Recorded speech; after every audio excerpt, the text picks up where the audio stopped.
or some type of masonry. But these are nice metal, ornamental metal fences that go around with a control gate. And I think that should be a condition. It's probably not a condition for this comprehensive zone plan, but I think it should be a condition for the development because it will provide security and safety, not only for the apartments, but also for the industrial users that are around in the Canby Pioneer Industrial Park. So I think, you know, as someone that's trying to develop land out there, I think this is a great idea. And I think you should approve it. Thank you. Thank you. Thank you.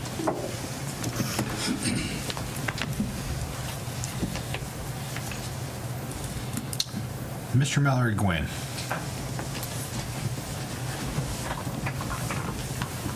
Thank you for the opportunity. My name is Mallory Gwynn, and the director of the Chamber of Commerce here in Canby, and just about to complete my first year.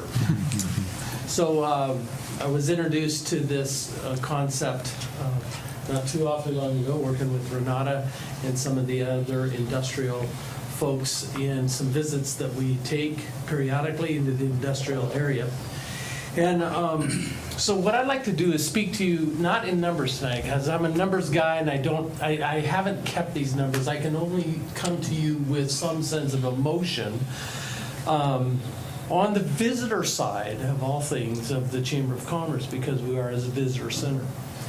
And one of the most common comments that we get here in the visitor center of the Chamber is that people will come in, and this is repeated weekly, if not multiple times a week.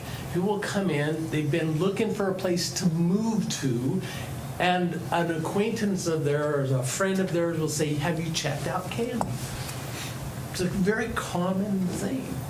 And so they come, and many of those people come into the Chamber of Commerce, and we engage in conversation. And one of the disappointing things that they say is, "We've been here, there's no place to stay. There's no place. There's no housing."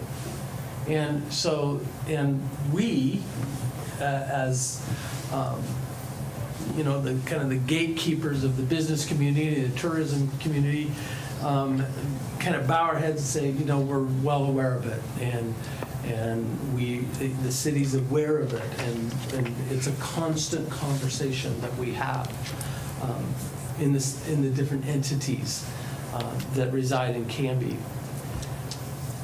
When I think of the level of work that Brian, you know, we presented today, and I listened to that, and you know, that's a world that I couldn't be involved in because I can't think of all of those issues.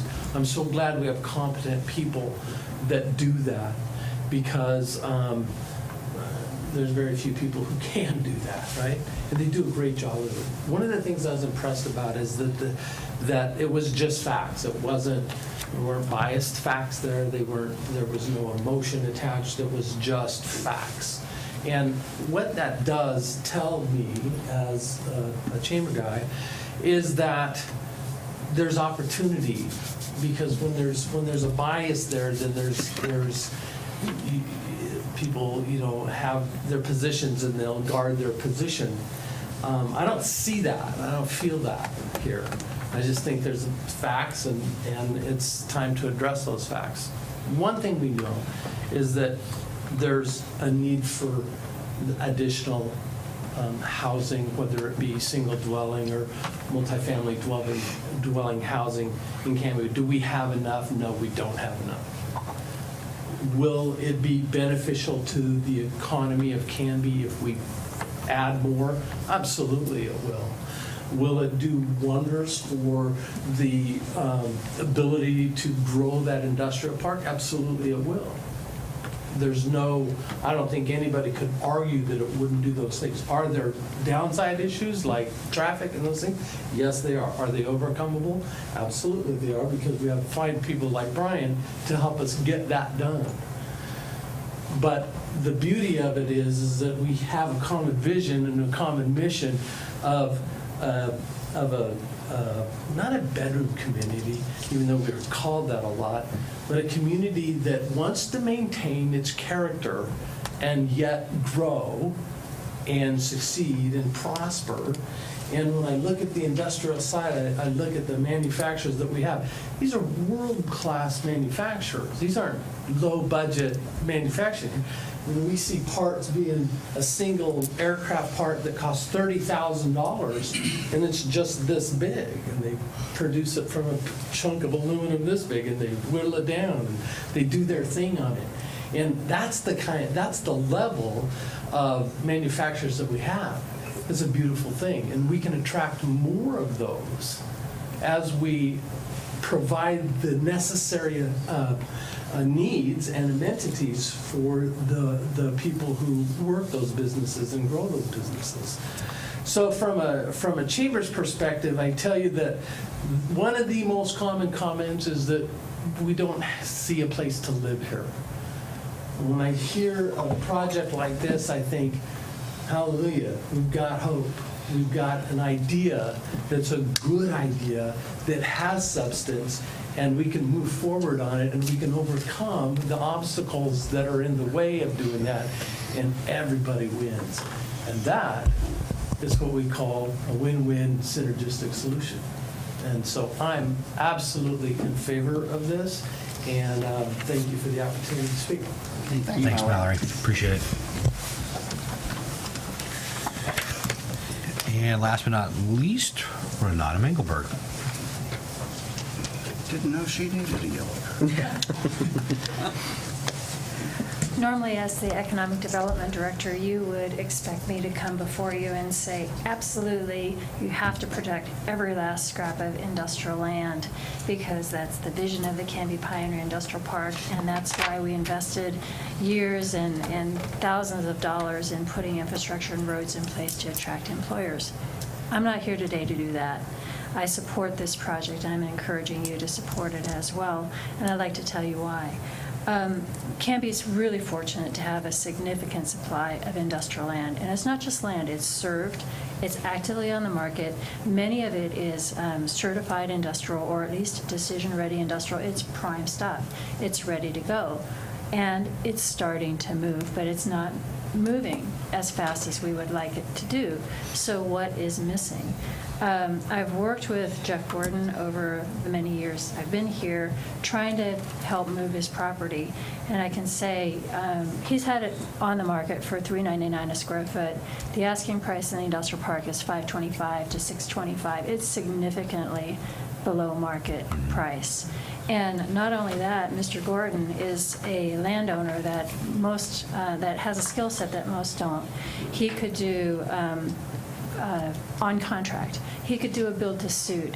He could do all kinds of creative arrangements because he owns the property. He's a developer of the property. He's an industrial developer. Even with all of those great attributes that he brings to the table, still hasn't been able to move the property. Before him, Barry Kane, no slouch of a developer, owned it for years as well. He couldn't develop it either. So it's not the developer, it's the site. Industrial developers want square or rectangular pieces of property. This is anything but. So how can we make something happen on this property?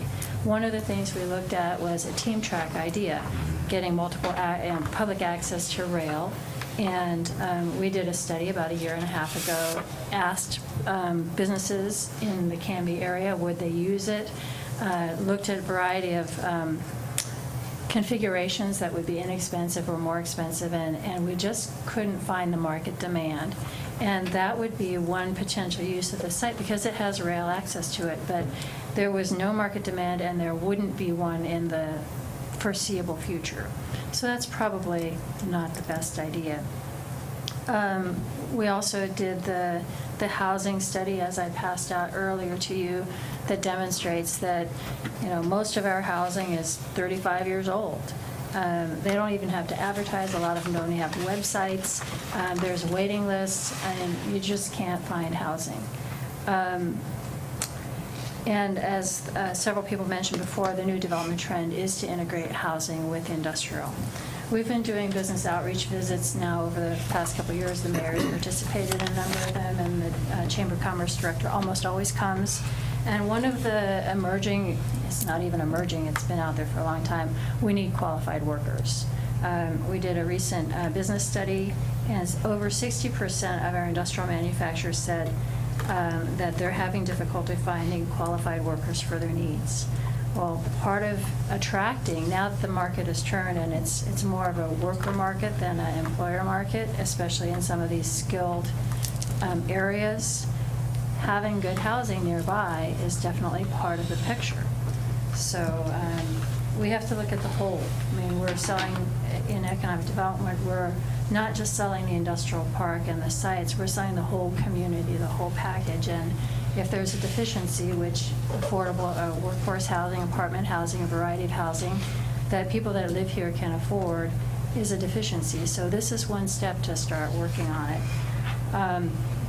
The millennials are the types of workers that these industrial businesses want to attract, and they're a different kind of apartment dweller. They want to live close to where they work. They want to be near a bus line. They want to be near a park, near a grocery store, near restaurants, and medical services, all within walking distance. Some of them don't even want to drive, don't even want a driver's license. So this particular parcel has all of those amenities that would appeal to a millennial.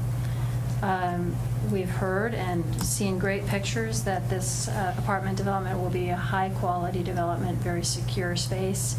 It'll offer a lot of amenities that aren't available and can be today, and the rents will be at a price that our workers can afford.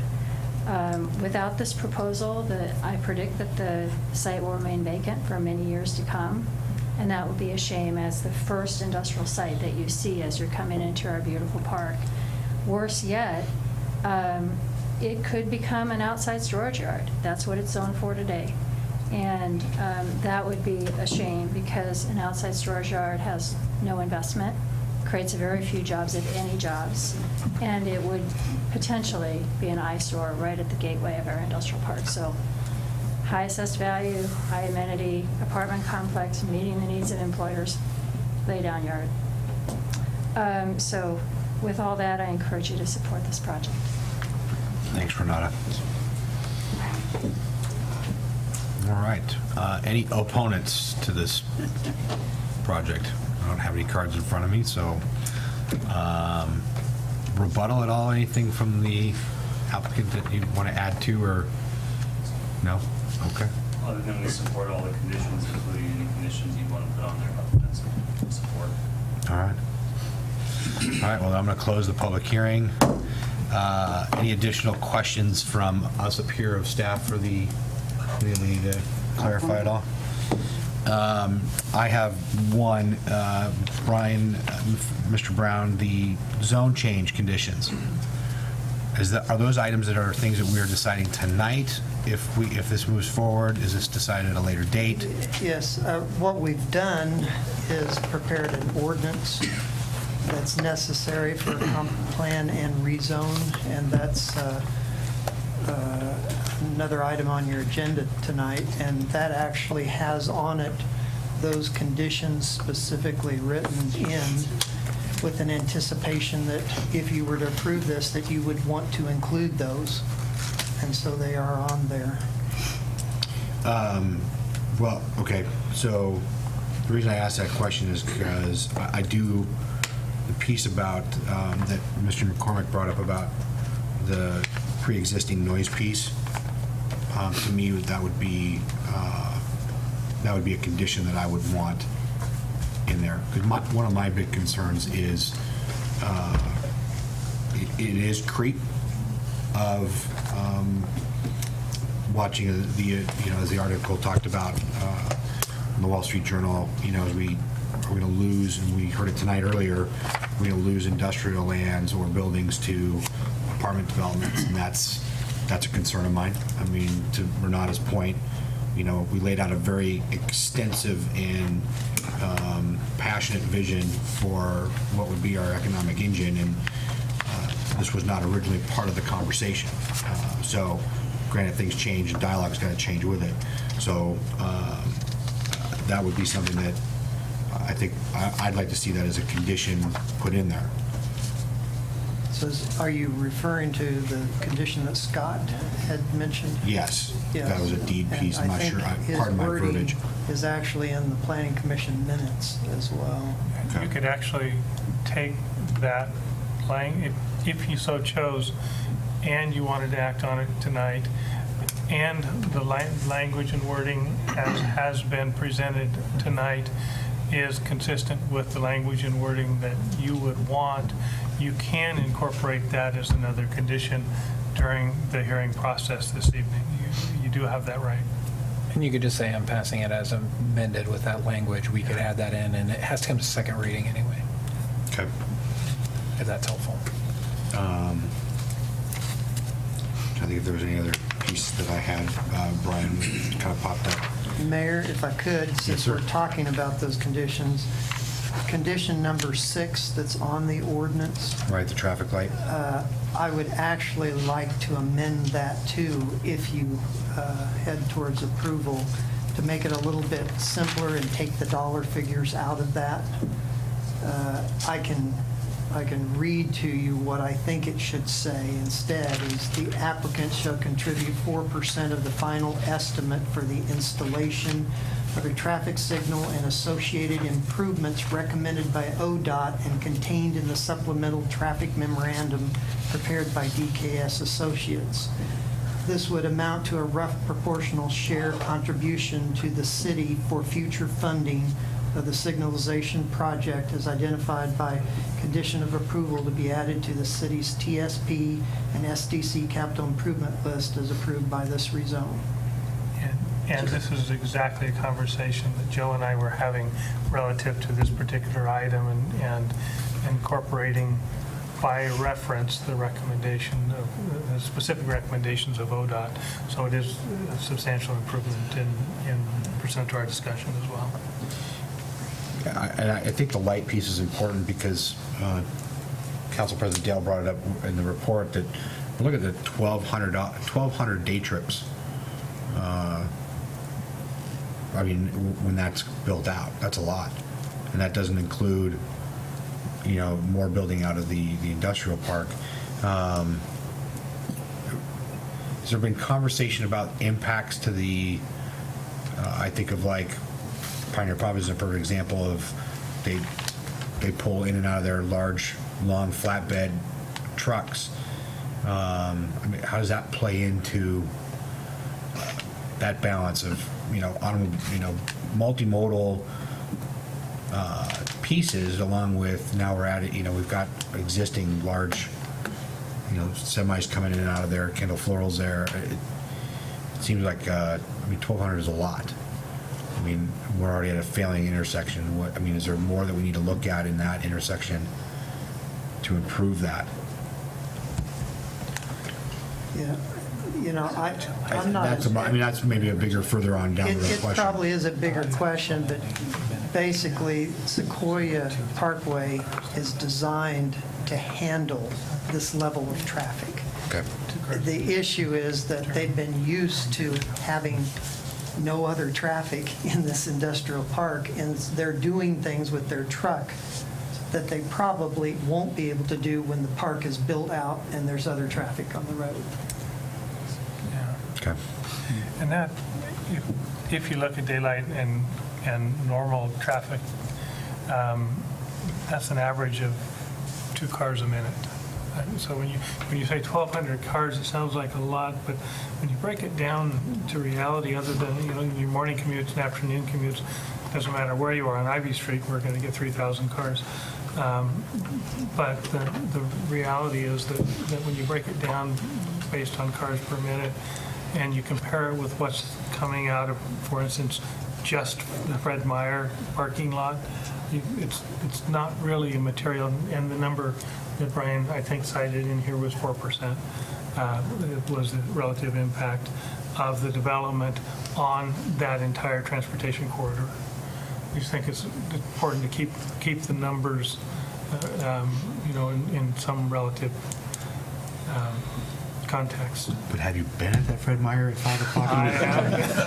If I could add, And I do agree, we need a light. Yeah, it's tough to get in and get my Papa Murphy pizza. If I could add to that, I think this location, you actually increase your chances of keeping people out of their cars, because if you think about this complex and all the things, of course, you can drive your car, but you can walk to shopping, you can walk to breakfast, lunch, and dinner, you can walk to coffee, you can get your hair cut, you can get your dental work done, you can do your banking, you can get your dog groomed, you can walk to medical office, you can bike or walk to the bike path. In fact, if you work in Canby, you can bike or walk to work. And if you think of any other place in Canby, there's very few places that you can walk to. And when we talk about, Councilor Parker talks about the impact of people that live near downtown and the positive impact that has on your businesses.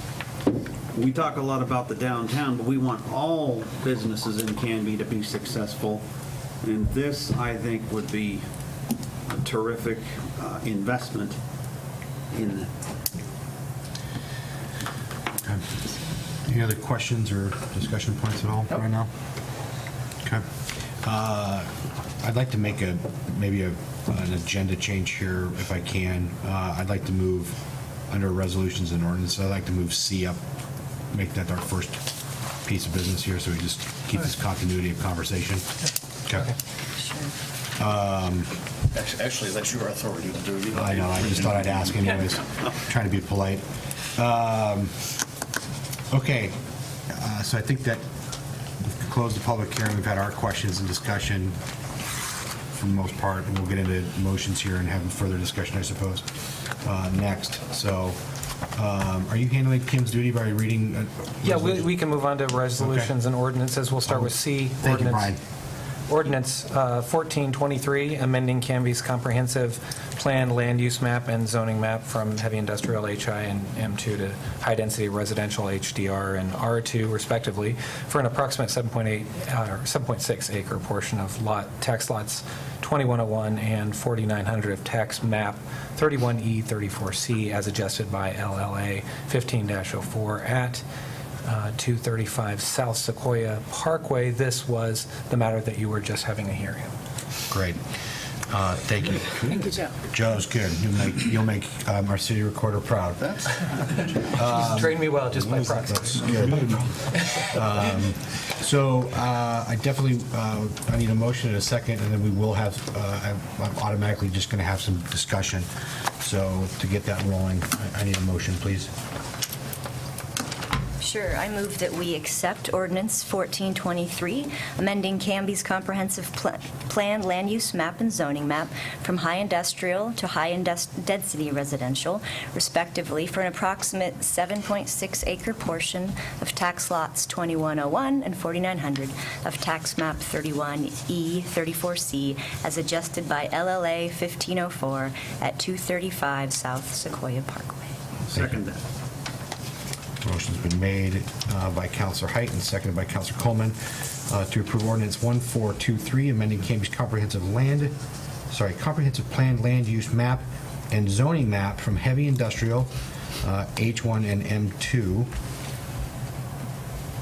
Is that HI and M2 to high density residential HDR and R-2, respectively, for an approximate 7.6 acre portion of tax lots 2101 and 4900 of tax map 31E 34C as adjusted by LLA 15-04 at 235 South Sequoia Parkway.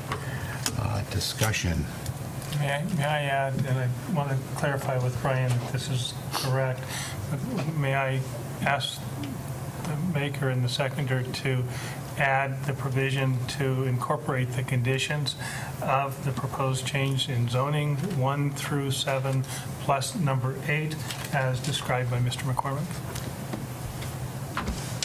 I'd like to have clarification on point 8. Can somebody repeat the language of that? And if Okay. you were going to say yes, I was going to walk out in the audience and get it from him and read it to you. It's the nuisance language. That's Okay.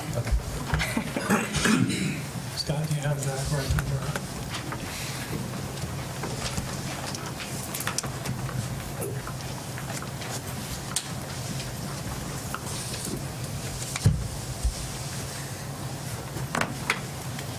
and this, irrespective of your vote, I think is relevant and important in your discussion process. Then going back, condition 6 would be presented as amended by Mr. Brown in his recommendation to you, which simplified the traffic signal and the contribution of the proposer. We can get that language again from Brian. Condition 8 would read something equivalent to: the applicant shall record a deed restriction in favor of all industrial zoned lots in the Canby Pioneer Industrial Park, acknowledging the industrial uses on the industrial zoned properties are pre-existing and do not constitute a nuisance, and the apartment owners and residents waive any future claims for nuisance arising out of the current or future industrial uses of those properties. And as I understand, the project applicant has already agreed to this language. Which, in short, can I comment? Can I summarize what he just said? You Do you mind? most certainly can. Okay, so which basically preempts future tenants from complaining about it being too noisy. That's what this, and then it's in your contract. So it's like we're doubly covered, basically, by putting this condition here. They are. Okay, right, okay. Thank you. We don't have any skin in the game. Yeah. And that does include future development as well. That's what the language seems to, yes. Now and forever. Constitute nuisance that could be either current use or future industrial use. Okay. So the maker and the seconder would have to agree to the changes. Do you guys agree to that? Oh, yes. Okay. Do you agree? I'm getting thumbs up. Okay. Did you want any further clarification, or just the idea that you're taking out the words that have to do with the rate of payment from 300 to 400,000 to just leaving it at all associated improvements recommended by ODOT? Dollars out. Yeah, it makes sense to take the dollars out and put that change in. I agree. Sure. So that's what the motion and the second were incorporated? Okay, perfect. It's a Thank friendly you. amendment. All right. And I won't interrupt you anymore. No, you're good. Okay. Thoughts, comments? Question. Are we still in a quasi-judicial, I mean, where are we at with this? It's not like we're going to a legislative piece now. Are we deciding on are we in a quasi-judicial, are we looking at overruling planning commission? Is that how that works? Or are we just, I don't know where we're at with this. That's a great question. I'm going to turn that over to our legal counsel. Joe. Okay, well, the reason it was quasi-judicial is because it has to do with one particular owner, and so it's more, even though this is a legislative activity of having comprehensive plans, when it starts to impact just a single owner, then it's more like a quasi-judicial, and so we presented this in a quasi-judicial hearing where you were sitting more like a judge over one particular person than you were like a legislature thinking about a whole neighborhood opportunity or whatever. It's still kind of that mix, the idea that you do have these legislative powers and whatnot, but what you're effectively doing is you're deciding, and you have the power because you're the first appeal of what the Planning Commission did. You're just deciding whether or not you would approve it. That's helpful. Although clarification, but technically this isn't an appeal from the Planning Commission because they were advising, or was this the protocol that was necessary to take anyway in this sort of comp plan change, Well, right? you are the only authority in the city of Canby To ordain, basically. to ordain. So But- this would fall to you on this. The action of ordaining is itself legislative, but the way in which the decision has to be made affects one person, so it's kind of a quasi-judicial use of your legislative powers. Yeah, so it would be to take the quasi piece out of it. If we were impacting a larger Yeah. sector of our Canby population, then it would be more judicial. I was thinking back Or, to, no, legislative. Sorry, legislative, pardon me, more legislative. I was Okay. thinking back to the last quasi-judicial thing we had where we were overriding, or being asked to override a staff recommendation or denial. So I'm just kind of making sure They this is denied it, different. so they appealed it to us. Right. So that's because of the legal pieces that the Planning Commission and what role they play, if they make a decision, the next body really that can be appealed to is this one. So if we make a decision and this group goes, we don't agree, then they take it to the next level, which is the LUBA, Land Use of Board of Appeals. So, and that becomes a bigger, then, yeah, this whole thing kind of keeps going, or keeps being talked about, so. Let's go behind. It could be, yes. Like Fred I'm Merrick. still in the gas station. Maybe- Even when it's available. So, okay, so we're all good on? I understand where we're at, yeah. Okay, Thank all you. right, Thank you. good, yeah. Did you have any other comments or discussion pieces at all? Not yet. I will, I may though. Okay. Anyone? Well, yeah, I'm excited. I mean, Yeah. yeah, there's clearly a need for housing. I mean, I know people that want to move. I have a relative that actually wants to move to town, and he can't. So on a personal level, but not just a personal level, clearly it expands inventory. It's a weirdly shaped piece. Every point that all of these speakers gave, I agree. The comp plan, I've looked through that recently. The points were well stated in the staff report. We have these goals, we have these policies. They conform to all of these goals and policies, in my opinion, and I just think, awesome. Yeah, so I'm excited about this, in a nutshell, yes. All right. Yeah, Mr. Mayor, I'm especially pleased that the Chamber has come out in support of this. We haven't always agreed with the Chamber's position sometimes on things, but I really appreciate their support for this, and and business people as well, that this is good for business. And the thing that I've noticed around town is help wanted signs sprouting up more and more. And where are you going to be recruiting for that? And Councilor Rocha and I had this conversation when the annexation took place. I said, it's a lot of land coming in here, and how much of it is affordable? And I think we agreed most of it was going to be a price point of about $350,000 and above. So I think we're addressing that part of the market, what they call, I guess, executive housing, where I think Canby has not stepped up, is addressing the needs of the workforce. And this is a golden opportunity to build something where people can walk to work, they can walk to, I forgot about the dog groomer there, and make this town a more walkable place. A little disappointed about the railroad scene, but hey, you don't get everything you want. Thank you, Councilor Parker. All the ideas of the housing, all are great. I'm not convinced that it needs to go in the industrial park. Okay. Where would it, can we just dialogue here? Yeah, Where would that's what it this is about. go, though? 'Cause I don't there's- know if the idea of, I know we need housing. I don't think that justifies the need for a rezone, in my opinion. Okay. Are you concerned about this creating a slippery slope for a future No. rezone, No. or? I just don't think, if there was housing available or a lot available, we wouldn't be having this conversation. We're only having it because we don't have property. I don't think that's a justifiable reason to rezone a property. That's just my opinion. I like it. I think they'll be great apartments. Don't get me wrong. I think they'll do a great job. I just don't approve. I don't agree with being industrial park. You want to save that for industrial I'm going development? to save it for the prom.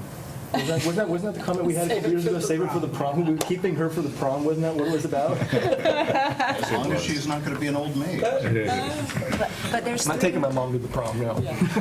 I would agree with Councilor Rocha, and I do actually think it does set a precedent if you're going to change a zone for one particular project, and then, well, someone else is going to have a project that they're going to want to change the zoning for, and then, well, why do we bother have zoning?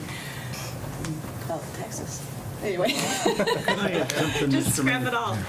And it's also a rezone in the urban renewal district, so that poses other issues. So sounds like a fantastic project. It looks beautiful. I do agree that there is a need for housing. I think we need to look harder at other locations. What's the, you mentioned the urban renewal piece. What's the concern there? Well, the concern is you're going to rezone industrial to residential. They're going to require police and fire services, which they'll get, and schools, and the funding will not go to those services until the district closes. So, but the need for the service would still be there. So that'll have an impact on our city budget. It'll have an impact on the fire district's budget. And the fire district's and already it'll have looking an at impact levy. on the school budget. Is it the impact you're talking about, is that more surely because of the numbers of people? You're I mean, proposing we're talking- 166 units coming in that are going to require those services, but no more money going to those services. Mr. Mayor. Yeah, 1 second, Councilor Parker. I just want to get my mind wrapped around that as well. I mean, does that play into any different than another Shumatsu type business with 120 employees? I mean, it's still a matter of services being needed, correct? I would think that you could probably speak to that better than I can, being more involved with the fire, but I would think that more units is more potential for a service being needed, or stairs Talk fall to down, Chief Davis, I or would think he would say that some of their biggest calls are to residential apartments and Hope Village and places like that, but that was my secondary reason of not approving it. Rick, is there an urban renewal impact? I mean, financially, et cetera? Well, the urban renewal budget would benefit from the tax increment growth. The base would remain with the underlying property distribution, but it's just the growth would go to the urban renewal fund. I think that Councilor Hensley's point was that while we would continue to allocate the base according to the existing formula, all of the growth, which would typically be driven by new residents in the community, and the benefit of those residents of the residential development, the property tax component would go to a portion of it would go to the city coffers to support the expansion of public services to meet the needs of the 160 new units. I think that's what you're trying to say. No, and that's what I hear. I just, again, the dialogue piece. 1 second, sir. You had something first. Well, can I go back a conversation? So, but Todd, it's only 7.6 acres you're talking about. You're worried about not having enough industrial I'm not worried land? about having industrial land. Okay, I don't understand. My position is I don't think the need for the apartments necessitates us to do a zone change. That's all. Okay, so what else, what's an alternative? What would you propose we do to make sure that we have enough housing for our citizens? What should we do? I don't Because we think got to that's do a city something. council decision, to be honest with you. It's a market decision. It's our goal. It's in our comprehensive plan to I'm not provide going that. to, you're going to buy land and provide it? I'm not going to. that's another discussion for another day. Mr. Mayor? Yes, Councilor Coleman, and I'll come back to Councilor Parker. Yes, Councilor Well, the Coleman. thing of it is, if I understand this correct, we want to fill in our industrial park. But we take note of the fact that 80% of the people that work here don't live here. So we might as well put on a sign that says members only. We want to attract businesses to our industrial park, and I think that by having a good inventory of housing, you're going to have a greater chance of attracting businesses to your parks. And I think that we have to remain very flexible. I think that while the first library plan didn't work out, I think it ended up in a better spot. And we got there by being flexible. In fact, I think I'm very excited about the library civic building. And, you know, we had some tough walls to go through and hurdles to go over. And I think that, you know, Canby's a wonderful place. People want to work here, live here, and let's let them do that. Councilor Parker. If I can ask the city manager, did this agenda make its way to the fire chief? Was he aware that this is on the agenda? I didn't personally deliver it, but the chief is generally aware. The Canby Fire did comment on the application. Did they object to this? It was Todd Gary, and that was not, I'm asking the city fire manager marshal. for her testimony right now. I didn't receive any comments. All I can speak to is. And he's not here tonight, and the superintendent is not here tonight. And Tracy, I'm surprised at you. You know how schools are funded. It is based on a per-pupil basis. So for each additional pupil that goes into that classroom, there's $8,000 more. So, and also, we don't have the police chief here jumping up and down saying that, you know, so I'd like us to stick with the record, not hypotheticals. And you raise the police, and you raise the fire, and you raise the schools, and we have no testimony before us on that. And I think what we need to do is rule on the testimony before us.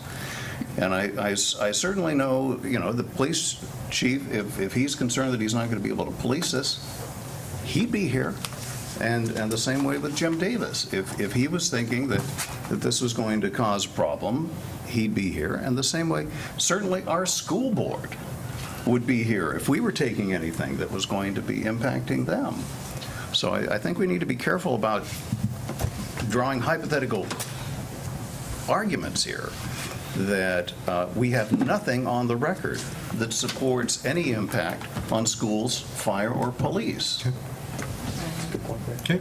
Yeah, I agree. I think we're throwing up unnecessary obstacles. I mean, if you look at this, then why, I mean, we had that land annex last November, you know, the acreage from 13th all the way up to Baker Prairie area. I mean, there's lots of new construction, there's lots of new homes.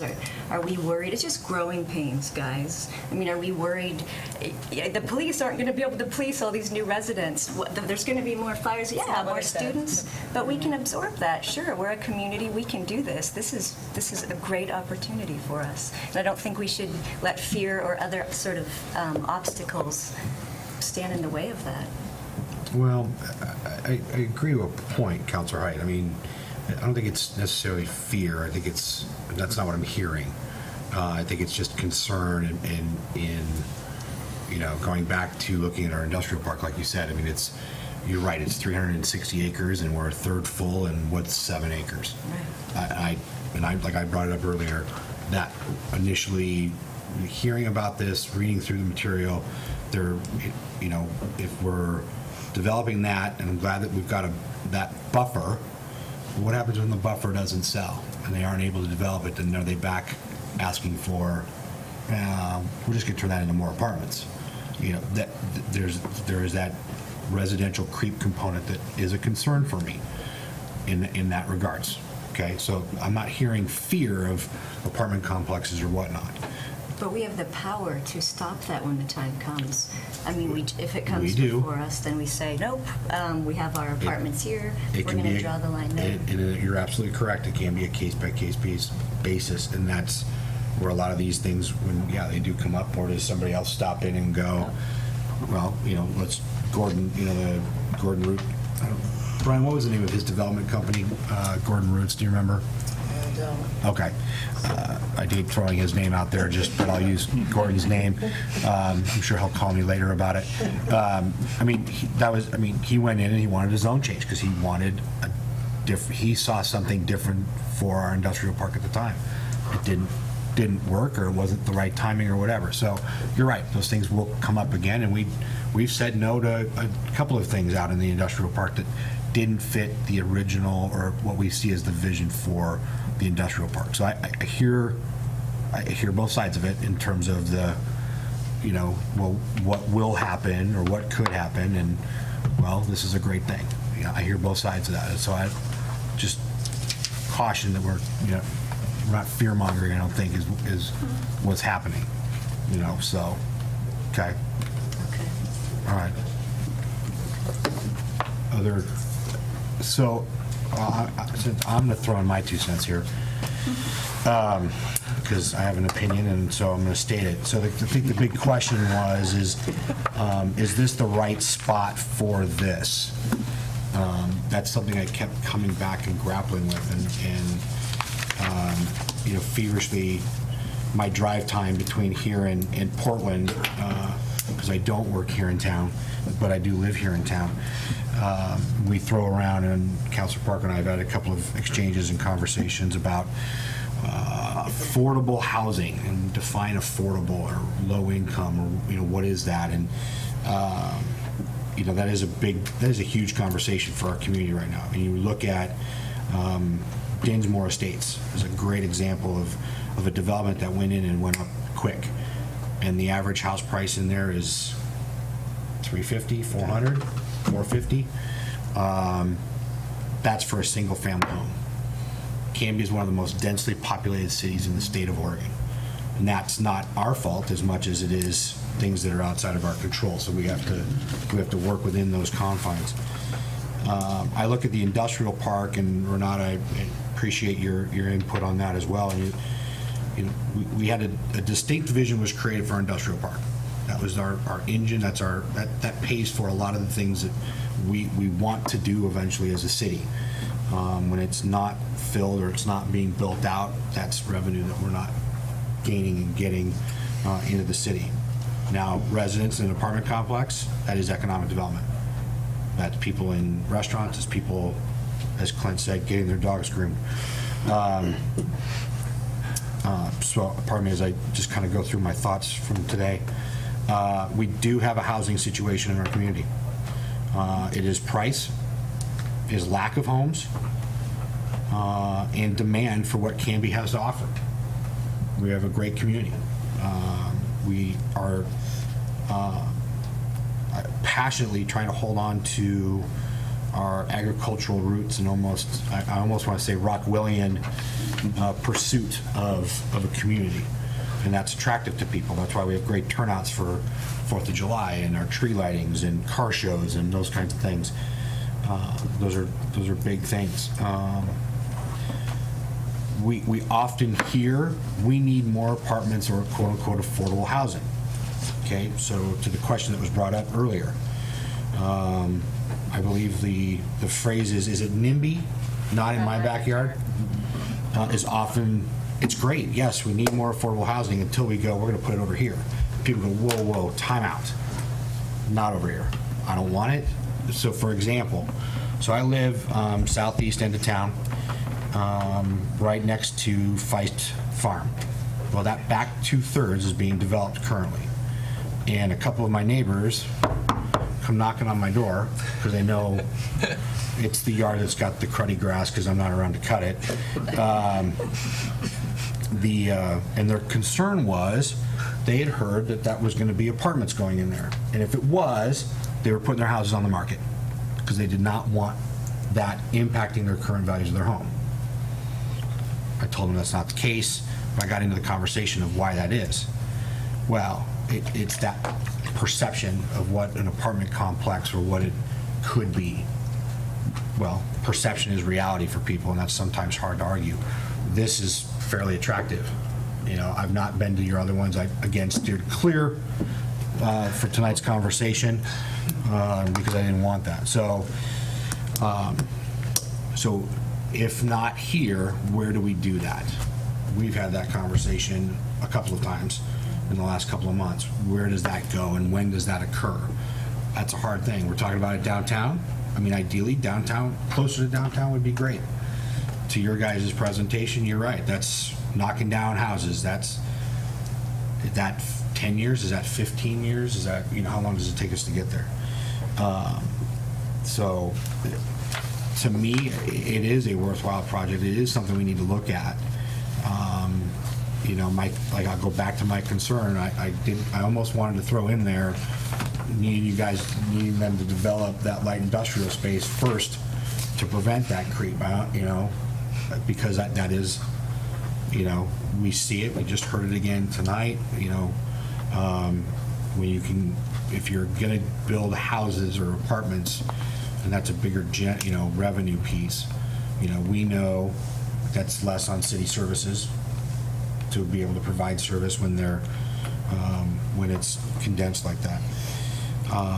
So our vision, again, going back to the vision of our industrial park, we are heralded as a tremendous asset to the metro area. We are one of the few communities that have available buildable, almost right there, shovel-ready land for businesses to come to. Metro I hear it, they scream and complain about there's no employment land, so they're looking at other communities. Well, there's Damascus, and we know the mess that is. Estacada, they're just starting. Malala, just starting. And then Canby. Canby always comes up in conversations being ready to go. So I look at that piece and I go, are we, to your point, are we tying up, this is a forever change. This goes in, this doesn't change. So that is a piece that I try to grapple with and understand, but we are in a situation in our community where there is a shortage of this type, like you brought up the facts and figures. I mean, my day job, I do that all day long, and I ran the numbers going, well, this is what a person to afford this kind of an apartment needs to make on a yearly basis. Then you throw in, power, water, cable, telephone. I mean, so I know where that income level is, and that income level is not what I think the term affordable or low-income housing. That is that 40 to 45,000, maybe 50,000 plus a year income to afford these complexes. That's what we have here and what's being developed. So that's my 2 cents for you guys, to think about. So you're concerned that it's not affordable enough because you're saying affordable housing, and I absolutely agree. Is that what I don't understand your last point. Well, so here's my point. Affordable housing, affordable is relative. Right. The house I live in is affordable for me. True. I mean, lower income affordable. Well, again, that's different, So low income is, it's in here, right? We have a number of Section 8 and low income housing, 7 federally subsidized apartment communities. Do we need more than that? I don't know. We could ask our economic development director. I think that's a great question. And I think that's been answered. I think the answer is yes, actually. Well, and again, that piece of it, to me, we got to look at the housing situation of Canby, and Councilor Parker and I have talked about this. It's a holistic look, okay? I mean, this is one piece to a big conversation. So if we're doing $400,000, $450,000 homes packed on top of each other, now we're doing apartments that are going to run maybe $1,400 a month on the high end. Then where do we circle back, and who does that low income piece? Who does that? Right. Well, that was the idea. That was a question I asked, is the idea of vacating some of these other these less expensive areas. If the higher income people are moving into this more amenitized, then that opens up, and yay, that's because this is a concern of mine too. That very well could be the case, right? Right. Build it and they will come.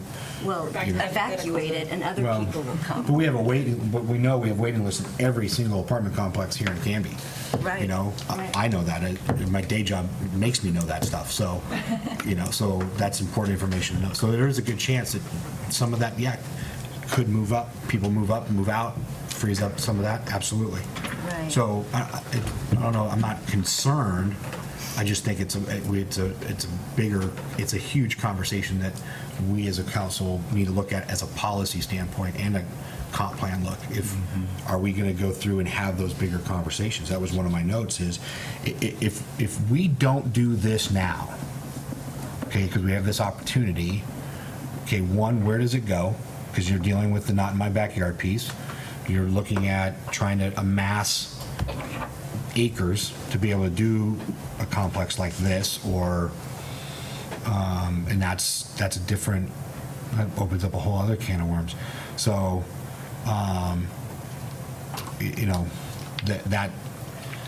it's industrial land.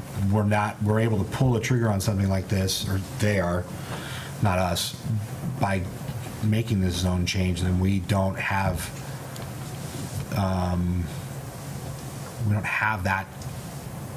that not in my backyard argument, or the harder decision perhaps of trying to amass the land or move into some other phases to have to do that.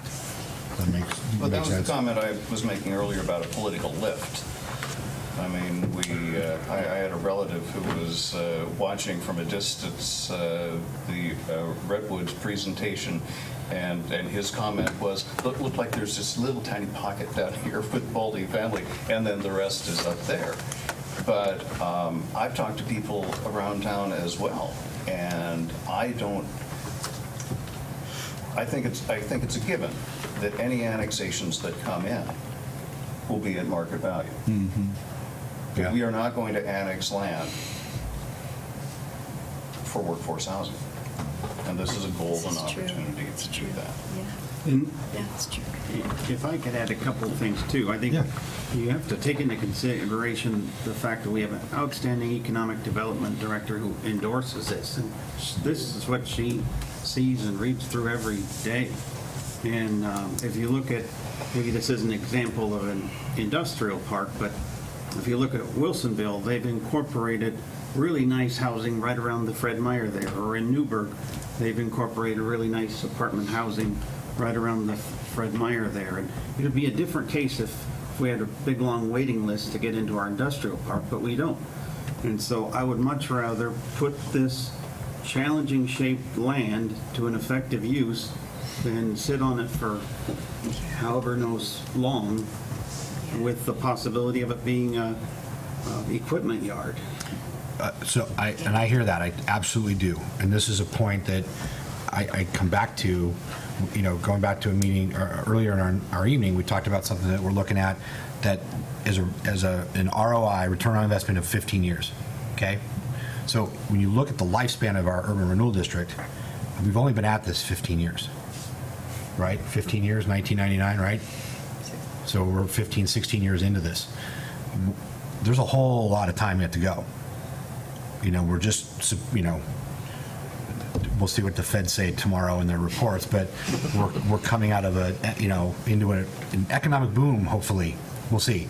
But so does that fill it up faster? I don't know. But we're really only still just in the infancy stages of our industrial park. So you see where I kind of that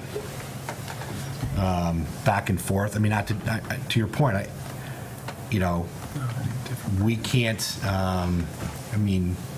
it is casting that vision and looking how far down the road does that go. So does this enhance that vision or does it take away from it is what this group's got to decide. I think one of the questions we all need to think about is if you were an industrial business and you were thinking about locating to Canby, if I know I would look at not only the schools and, the police and fire, and I'd look at the inventory of housing. And that could influence my decision on whether I come here or not. And if there's not adequate housing, if your employees that are out in the industrial park have to travel 15, 20, 30 miles to come to work every day, and we get into another cycle where gasoline costs $4 a gallon, which it could very easily do, that's a risk for them to take. You need to have affordable housing for the people that you're going to expect to come to work for you. I work in Gladstone, there's no way in hell I'd live in Gladstone. I absolutely support that comment. I mean, and that's, we look at, and we've heard it. We've gone on those tours, we've talked to people in the industrial park, and that is one of their qualifiers of moving their business here is there housing available? And what does that look like? I mean, the gambit, not just, executive housing, but where do my employees live? Where am I pulling them from? Can't all be high school students at Canby High School because they go to school from 9 to 2. So there needs to be a balance. We want more business, but we need more housing. I agree with you. Absolutely. I hear that. Councilor Height. And so the idea of, urban renewal, we had a vision in, say, 99, or when we got this district going. Canby obviously has changed a lot. The vision is shifting. I think you embrace that. You see that that's shifting. And so I don't think we need to be married to the comprehensive plan. We can, there seems to be this hesitation and if we change this, we are, I don't know, I don't understand this lack of flexibility here to change this. On that, that's one question. Okay. Do you want to respond to that? Sure, let me respond to that one. Okay. As far as, no one likes change. Change is, okay, most people don't, I won't say no one, most people don't like change. Okay, I mean, they don't even like change in their pockets, because then they feel, it just whatever. So change is hard. It's getting No, I know, well, but, so, I don't think anyone's hanging on to the comp plan. I think it's just adjusting what are the expectations long-term for our community, and the look of our community, and the feel of our community. Does this, in this location, enhance, take away, make it even? So I don't think it's being, the comp plan's important. I mean, we have to have a comp plan, and yes, there's a little ebb and flow to it, right, Brian? We're allowed a little ebb and flow to the comp plan, but not a lot, so it's a change. So your second point was? Right, so the not in my backyard syndrome. Yes. This seems like a really great solution, is it's not in anybody's backyard except the industrial Absolutely. folks, and they give it their blessing. Yeah. The railroad, the park, Fred Meyer, I mean, this is beautiful. You won't hear complaints from people in your neighborhood or mine or any of our neighborhoods because they're, far away. So this is perfect. This is a perfect solution. Well, to maybe, and that is, you're correct, and that is the piece, right? So is this the right place for this? I'll leave it at that. Is there are we good? You got other I comments? guess so. No, I mean, if there's more. We need housing, we do need housing, I just don't think it warrants a zone change. Can I Let's call go for ahead the and- question? You want to call for the question? Call for the question. Okay. Let's call for the question. So the question's been called. All those in favor of approving ordinance 1423, amending Canby's comprehensive plan, land use map, and